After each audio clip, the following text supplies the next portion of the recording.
और आप देखें कि मैंने कंधे श्रवण कुमार के और पवित्रता का दौरा की बात की, जिन लोगों ने कहा कि आपके सरस्वती माँ वीणा पाड़ी की कृपा से आपने कलम उठाई है तो आप कुछ ऐसा साहित्य रचो जो बिल्कुल अमर हो जाए। अब ऐसा अमर साहित्य रचने को लेकर परसाई बड़ा सशंकित है। वो कहते हैं कि ऐसा अमर जिंदगी तो जिंदादिली का नाम है और जीवन तो प्रतिपल परिवर्तन का स्वरूप लेके आता है। अगर परिवर्तन नहीं होगा, जिंदादिली नहीं रहेगी, तो कैसे हम लोग साहित्यकार और समाज को सही दिशा की ओर दें। तो इसलिए वो बार बार कहते हैं कि नहीं, ऐसा कोई पवित्र साहित्य नहीं होता, और ऐसी पवित्रता की बात करने वाले, शाश्वत मूल्यों को रचने वाले लोगों की बात हमने जितनी भी देखी, वो सारे वो उन सब ऐसे शाश्वत लिखने वाले की मांग लेकर लिखने वालों को मैंने दिन रात मरते देखा है। मैं बच गया क्योंकि मैं जो लिखता था वो बदल जाता था उसके बाद। तो इसलिए उन्होंने शाश्वत लेखन से किनारा किया। और संपादकों की बात वो करते हैं, कहते हैं कि संपादकों ने कभी कहा था अच्छा हाँ, मैं जैसे वो संपादकों की बात करते कहते हैं कि मैं यू ही खामखा क्यों मर रहा हूं, जिंदगी और मौत का दस्तावेज है। तो कह रहे हैं जैसे जीवन जिया तो जीवन के साथ एक कोई वजह होनी चाहिए, तो मरने की भी कोई एक वजह मिल जाए तो हम मर लेंगे। कह रहे हैं मैं यूं ही खामखा क्यों मर रहा हूं, असल में मैं जीने के लिए मर रहा हूं, असल में मैं जीने के लिए मर रहा हूं। संपादक चाहते हैं कि मैं मरूं तो मर रहा हूं। मेरे इस बयान के पत्रिका मुझे पैसे देगी, उन पैसों से कुछ समय जिंदा रहूंगा। संपादकों की बात मैंने कभी नहीं टाली, वे कहें कि रो दो तो मैं रो पड़ूंगा, वे कहें कि नंगे हो जाओ तो नंगा हो जाऊंगा। साहित्य में नंगेपन का पेमेंट अच्छा होता है। आप देखिए कैसे हमको आईना दिखा रहे हैं परसाई, और उस आईना को सिर्फ हमें नहीं दिखा रहे, वो कहीं कहीं उस आईने में खुद को भी देख रहे हैं। मतलब जो साहित्यकार की जो कसौटी है, वो कसौटी केवल दूसरों के लिए नहीं है, वो उन कसौटियों पर अपने आप को भी निरंतर परखता चलता है। ये बात हम परसाई को पढ़ते हुए, परसाई को देखते हुए समझने की क्षमता ग्रहण करते हैं। और संपादकों ने कभी कहा था इमरजेंसी है तो डरो, जिस बात को लेकर परसाई की खूब आलोचना हुई, मैं उस बात पर प्रकाश डालना चाहता हूं, परसाई के हवाले से प्रकाश डालना चाहता हूं। जिस बात को लेकर परसाई के लिए खूब हमले हुए, कहा जाता है कि परसाई ने इमरजेंसी की का समर्थन किया था। अब आप जिंदगी और मौत का दस्तावेज और पवित्रता का दौरा, दो ऐसी रचनाएं हैं जिनको आप पढ़ेंगे तो आपको लगेगा कि ये आरोप बिल्कुल निराधार है। मैं जिंदगी और मौत के दस्तावेज का वह अंश पढ़ता हूं आपके सामने, आप सुनिए। संपादकों ने कभी कहा था इमरजेंसी है तो डरो, मैं डरा।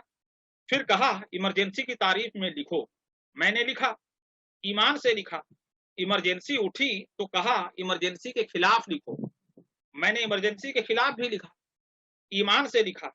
साथ ही घोषणा भी की थी कि मैं एकमात्र बहादुर बुद्धिजीवी हूं, बाकी सब कायर है। शेर कोई दूसरा मारे उसकी दुम मैं काट लेता हूं, मैं प्रतिनिधि बुद्धिजीवी। तो बुद्धिजीवियों की जो प्रकृति है उस पर भी परसाई की नजर बनी है, उस पर भी वो लगातार प्रहार करते हैं। और वो कहते हैं बुद्धिजीवी वह होता है जो किसी सत्ता या दाता के हरम की रक्षा करे। आप देखिए, सत्ता या दाता के हरम की रक्षा करने वाले को बुद्धिजीवी कहते हैं। अब इस तरीके से हमारे पास समय हमारा अभी बचा है या हो रहा है खत्म? अच्छा, तो ठीक है, तो मैं इसमें जो गर्दिश के दिन की बात करके और अपनी बात को पूरी करने की कोशिश करूंगा, अगर हमारा समय समाप्त हो रहा है तो। गर्दिश के दिन वो रचना है जिसको समझने की बहुत अच्छे से जरूरत है, जिसके बगैर आप परसाई के व्यक्तित्व को, परसाई की मन स्थिति को, परसाई की तरह लेखक बनता कैसे है, लेखक की निर्मिति कैसे होती है, और लेखक व्यंग में क्यों चला जाता है, और व्यंग कैसे होता है, और उन सामान्य साधारण जीवन की प्रस्तुतियों से असाधारण व्यंग कैसे रचा जाता है। इन सारे सवालों का जवाब गर्दिश के दिन देता है। गर्दिश के दिन में वो कहते हैं कि मैं निहायत बेचैन मन का संवेदनशील आदमी, मुझे चैन कभी मिल ही नहीं सकता, इसलिए गर्दिश नियति है। मैं बार बार पहुंचूंगा कि दुखों के दागों को तमगों सा पहना, आप जोड़िए, वो अपने आप जुड़ जाएगी चीजें। गर्दिश नियति है, मेडल है, क्योंकि हमने गर्दिश ही तो चुना है, हमने कभी आराम तलब जिंदगी नहीं चुनी। और इसलिए अब वो कहते हैं कि संयोग की बचपन की सबसे तीखी याद प्लेग की है। 1936 या 37 होगा, मैं शायद 8वीं का छात्र था। कस्बे में प्लेग पड़ी थी, आबादी घर छोड़ जंगल में टपरे बनाकर रहने चली गई थी। हम नहीं गए थे, माँ सख्त बीमार थी, जंगल नहीं जाया जा सकता। रात को मरणासन्न माँ के सामने हम लोग आरती गाते, जय जगदीश हरि, भक्त जनों के संकट पल में दूर करे। गाते गाते पिताजी सिसकने लगे। मैं इन पंक्तियों को पढ़ते हुए भावुक हो जाता। आप सोचिए, ये हमारे जमाने का सच है, आज भी परिस्थितियां बहुत बदली नहीं, और परसाई इस पीड़ा को, बालक परसाई अपने जीवन के आखिरी समय तक भूल नहीं पाता। व्यंग्य बहुत मुश्किल विधा है, बहुत मुश्किल विधा है। तो मैं, अब आप देखिए, वो कह रहे हैं गाते गाते पिताजी सिसकने लगते, माँ बिलख कर हम बच्चों को हृदय से चिपटा लेती और हम भी रोने लगते। रोज का यह नियम था। ऐसे भयकारी त्रासदायक वातावरण में एक रात तीसरे पहर माँ की मृत्यु हो गई। और आप देखिए कैसे ये घटना जीवन भर परसाई को कचोटती है। भूलना चाहता है, भूल नहीं पाता, और इसके बावजूद वो इस कमजोरी को कमजोरी की तरह छुपाना नहीं चाहता, अपने पाठकों के सामने दिखाना चाहता है, और इसको वो अपने जीवन का पुरस्कार मानता है। मैं जिसके लिए बार बार कह रहा था कि दुखों के दागों को तमगों से पहना, ये मेडल है परसाई के जीवन का। और अगर ये जीवन में ये भाव ना हो, ये ईमानदारी ना हो, ये अपनी विपत्तियों से टकराने और जूझने का ये मादा ना हो, क्योंकि ये मादा दुनिया का कोई साहित्य, कोई भाषा नहीं देगी, केवल हिंदी साहित्य देगा, केवल हिंदी भाषा देगी, क्योंकि हिंदी भाषा का जन्म ही हुकूमत से टकराने के लिए हुआ था। आप याद करिए, हिंदी भाषा के जन्म के मूल में जब ब्रज, अवधी, हरियाणवी और भोजपुरी आप देखें कि एक तरीके से बटी हुई थी, तब खड़ी बोली का जन्म हुआ था, जो बाद में हिंदी के रूप में स्वीकृत की गई, और वो पूरे भारत को एक सूत्र में बांधने के लिए हुआ था। तब जाकर भारतेंदु को लिखना पड़ा, अंधेर नगरी चौपट राजा, टके से भारी टके से भारी। सीधा सत्ता को चुनौती देने के लिए भाषा आई थी। तो हिंदी भाषा जो है, और हिंदी भाषा की ये खाती है जिसके लिए निराला बार बार और महाप्राण निराला कहे जाते हैं, लग कर अनर्थ आर्थिक पद पर हारता रहा मैं स्वार्थ। स्वार्थ की लड़ाई कभी लड़ना ही नहीं है, हमें तो दुनिया के समाज की लड़ाई लड़नी। हम जिनकी आवाज हैं, कभी हमको अपने आवाज की जरूरत नहीं है, हमको मिटा दो कोई दिक्कत नहीं है, लेकिन उस समाज की आवाज, हमने जिसका नमक खाया है, जिसका भरोसा हम पर है, हम उस भरोसे की हत्या नहीं होने देंगे, परसाई ये कहते हैं। और वो बार बार इन चीजों को कहते हैं। जैसे वो आगे बोलते हैं, मैट्रिक हुआ, जंगल विभाग में नौकरी मिली, सरकारी टपरे में रहता, ईंटें रखकर उन पर पटिए जमा कर बिस्तर लगाता, नीचे जमीन चूहों ने पोली कर दी थी, रात भर नीचे चूहे धमा चौकड़ी करते रहते, और मैं सोता रहता। कभी चूहे ऊपर आ जाते और नींद टूट जाती, पर मैं फिर सो जाता। 6 महीने धमा-चौकड़ी करते चूहों पर मैं सोया। वो कहते हैं कि ये चूहों के साथ ये उछल-कूद उनके जीवन में भी आगे चलता रहा और वो कहते हैं कि चूहों ने ही नहीं, मनुष्यनुमा बिच्छुओं और साँपों ने भी मुझे बहुत काटा है, पर जहर-मोहरा मुझे शुरू में ही मिल गया। ये जो जहर-मोहरा जिसके लिए मैं कहूँ ये नीलकंठी स्वभाव, नीलकंठी व्यक्तित्व बनाना पड़ेगा। जिस व्यक्तित्व की बात वो कहते हैं, वो आगे कहेंगे, कहते हैं कि मैं देख रहा हूँ सारी चीज़ें हो रही हैं और उन्होंने कहा कि एक विद्या मुझे और आ गई थी, बिना टिकट सफ़र करना। आप देखिए बिना टिकट सफ़र करना कोई अच्छी बात तो नहीं थी, लेकिन उन्होंने अपने आप को भी व्यंग का विषय बनाया कि देख लो यार हम ऐसे ही हैं। हम बहुत ज़्यादा छल प्रपंच या दिखावा नहीं कर सकते। हम जैसे थे ज्यों का त्यों धर दीनी चदरिया, कबीर अकारण नहीं याद आएँगे आपको। जैसी थी वैसे ही रख दी, वैसे ही रख पूरा जीवन निकाल के हमने अपना जिया है। और वो बार-बार कहते हैं, दूसरी विद्या सीखी, एक तो बिना टिकट चलने की, दूसरी विद्या सीखी उधार माँगने की। मैं बिल्कुल निसंकोच भाव से किसी से भी उधार माँग लेता, अभी भी इस विद्या में सिद्ध हूँ। आप ये देखिए सारा अपने व्यक्तित्व की बात करते हैं। और तीसरी चीज़ जो हिंदी साहित्यकार या साहित्यकार के लिए प्राण तत्व है, तीसरी चीज़ सीखी बेफ़िक्री। जो होना होगा, होगा। होगा, क्या होगा? ठीक ही होगा। मेरी एक बुआ थी, गरीब, जिंदगी गर्दिश भरी, मगर अपार जीवन शक्ति थी उसमें। अब उनका प्रसंग लिखते हुए कहते हैं कि खाना बनने लगता तो उनकी बहू कहती, भाई न दाल है न तरकारी। बुआ कहती, चल चिंता नहीं। राह मोहल्ले में निकलती और जहां उसे छप्पर पर सब्जी दिख जाती, अब वहीं अपनी हम उम्र मालकिन से कहती है, कौशल्या तेरी तोरई अच्छी आ गई है, जरा मुझे तोड़ कर दे दे। और वो तोड़ कर देती और उससे लाकर घर में सब्जी बन जाती। तो इस तरीके का उनका पूरा परवरिश, उनका पूरा जीवन इस तरीके से गुजरा। और वो कहते हैं इस गरीबी की बात, इस यंत्रणा भरे जीवन की बात वो क्यों कहते हैं, उसको वो आगे कहते हैं, गर्दिशें बाद में भी आएंगी, अब भी आती हैं, आगे भी आएंगी, पर उस उम्र की गर्दिशों की अपनी अहमियत है। लेखक की मानसिकता और व्यक्तित्व निर्माण से इनका गहरा संबंध है। मैं इसलिए गर्दिश के दिन का उल्लेख कर रहा हूँ। लेखक की मानसिकता और व्यक्ति निर्माण से इनका गहरा संबंध है। मैंने कहा है, मैं बहुत भावुक, संवेदनशील और बेचैन तबीयत का आदमी हूँ। जिम्मेदारियां, दुखों की पृष्ठभूमि और अब चारों तरफ से दुनिया के हमले, इन सब के बीच बड़ा सवाल था अपने व्यक्तित्व और चेतना की रक्षा। तब सोचा भी नहीं था कि लेखक बनूंगा, पर मैं अपने विशिष्ट व्यक्तित्व की रक्षा तब भी करना चाहता।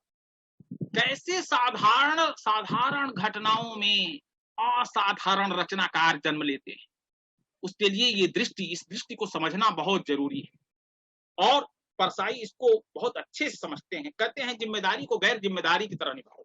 जो बेफिक्री उन्हें अपनी बुआ से मिली थी, मैंने तय किया परसाई, डरो किसी से मत, डरे कि मरे। सीने को ऊपर ऊपर कड़ा कर लो, भीतर तुम जो भी हो, जिम्मेदारी को गैर जिम्मेदारी के साथ निभाओ। जिम्मेदारी को अगर जिम्मेदारी के साथ निभाओगे तो नष्ट हो जाओगे। अपने से बाहर निकलकर सब में मिल जाने से व्यक्तित्व और विशिष्टता की हानि नहीं होती, लाभ ही होता है। अपने से बाहर निकलो, देखो, समझो और हंसो। मैं डरा नहीं, बेईमानी करने में भी नहीं डरा, लोगों से नहीं डरा तो नौकरियां गई, लाभ गए, पद गए, इनाम गए, ये सारी चीजें गई, लेकिन अपने व्यक्तित्व को बदलना गवारा नहीं रहा। और उसके बाद कहते हैं, इन्हीं सब परिस्थितियों के बीच मेरे भीतर लेखक कैसे जन्मा, यह सोचता हूं।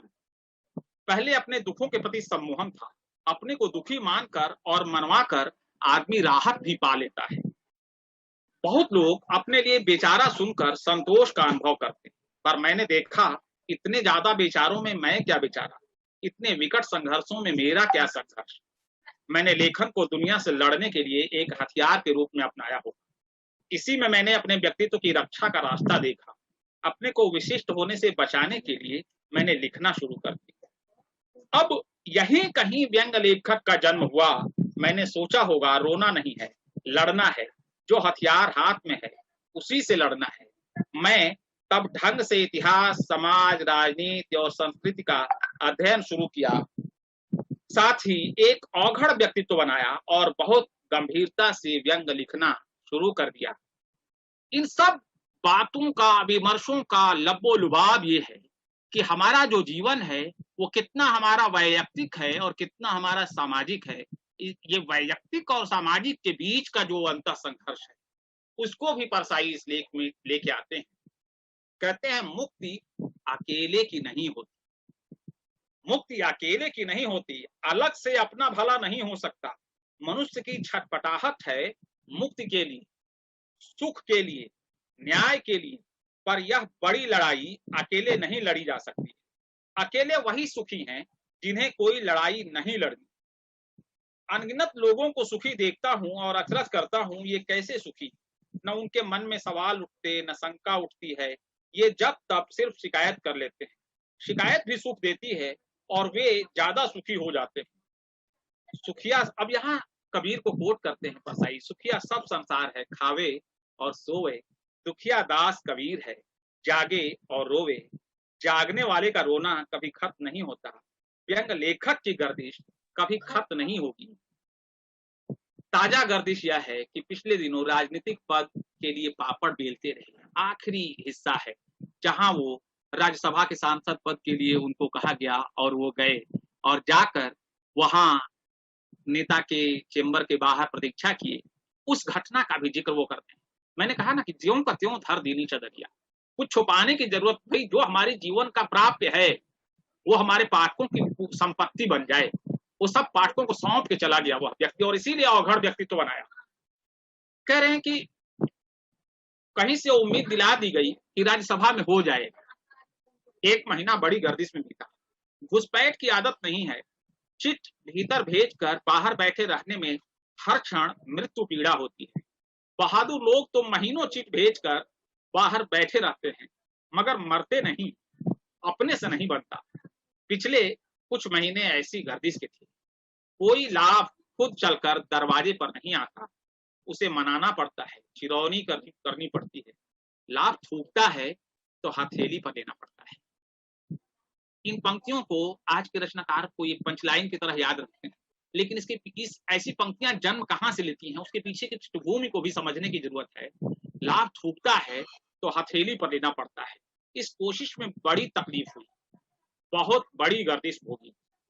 भीतर जितना बवंडर महसूस कर रहे हैं उतना शब्दों में नहीं आ रहा है, तो रात दिन बेचैन है। यह बड़ी गर्दिश का वक्त होता है जिसे सर्जक ही समझ सकता है, और न कभी गर्दिश का अंत होना है। यह और बात है कि शोभा के लिए कुछ अच्छे किस्म की गर्दिशें चुन ली जाएं।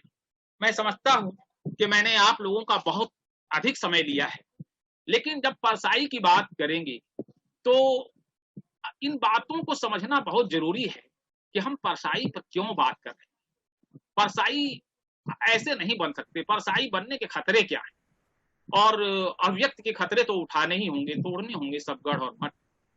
इस तरीके की जो बात है वो क्यों कालजयी हो जाती है, इसको समझने की जरूरत है। और जो परंपरा है हमारी हिंदी व्यंग परंपरा, आप देखें कि कुंभन दास और कबीर दास से लेकर आज परसाई तक, परसाई इसीलिए महत्वपूर्ण है कि उस परंपरा की, उस जो गौरवमयी परंपरा है, जो हिंदी साहित्य का स्वर्ण युग है भक्ति का, उस स्वर्ण युग की परंपरा से परसाई निरंतर अपने आप को कनेक्ट करते हैं। और आधुनिक साहित्य का जो कथा सम्राट है, जो प्रगतिशील चेतना का संवाहक है मुंशी प्रेमचंद, उसको जोड़ते हैं। और उसके बाद समकालीन काव्यधारा में जो मुक्तिबोध हैं उससे जोड़ते हैं, धूमिल की विसंगतियों से जोड़ते हैं। इन सारी विसंगतियों से जोड़कर उनका पूरा उद्देश्य, पूरा लेखन, पूरा कृतित्व आम जनमानस की पीड़ा को अपनी पीड़ा की तरह जीना है, और अपनी पीड़ा को आम जनमानस में इस तरीके से प्रस्तुत कर देना है कि हम सबको लगता है कि ये तो हमारी कथा कह रहा है, ये तो हमारे पड़ोस की कथा कह रहा है रचनाकार। जब आप इस गहरी तल्लीनता और संबद्धता को समझेंगे तो आपको लगेगा कि परसाई को याद करना हिंदी की बहुत बड़े गौरव से परिचित होना है। और आप सब बधाई के पात्र हैं, गौरव के पात्र हैं कि आपने इतने उत्कृष्ट आयोजन में हिंदी व्यंग परंपरा और परसाई के बहाने अगस्त के महीने में जो उनका पूरा 10 अगस्त से 22 अगस्त तक की जो अवधि, इसमें आपने जीवंतता से उनको याद करने का, उनके साहित्य को, व्यक्तित्व को, कृतित्व के कई पहलुओं को विस्तार से देने का आपने भगीरथ प्रयास किया है। आप सब लोगों ने इतनी गंभीरता से सुना और मुझे अवसर दिया, इसके लिए मैं सब लोगों के प्रति हार्दिक रूप से कृतज्ञता व्यक्त करता हूँ। बहुत बहुत धन्यवाद।